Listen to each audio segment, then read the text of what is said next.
interested me the most in Robert Moore's presentation was the situation that was experienced in Calais refugee camp in France. My question was as follows. Calais was a functioning refugee camp, but what was the main issue that was missing there? His answer was an unexpected one for me.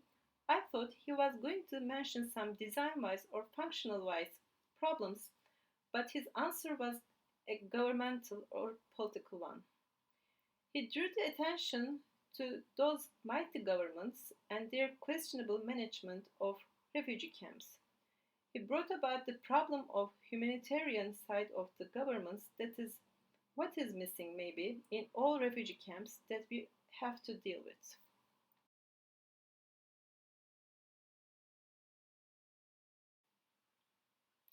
It was a very informative, eye-opening and as well as a touchy presentation of Catherine Anthony.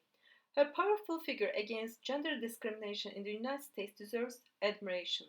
In her presentation, there were tens of issues that interested me.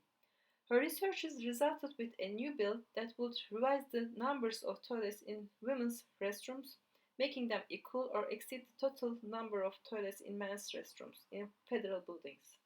My question to her was if she has researched parity issues in other countries or not. If so, how does she compare them with the ones in the United States?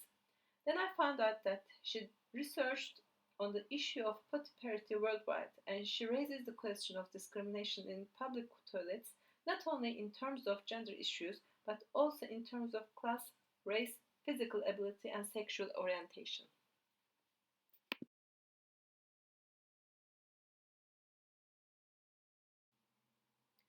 It was the first time that I come up with the concept of urban interiority, which was the topic of Susie Atwell's speech.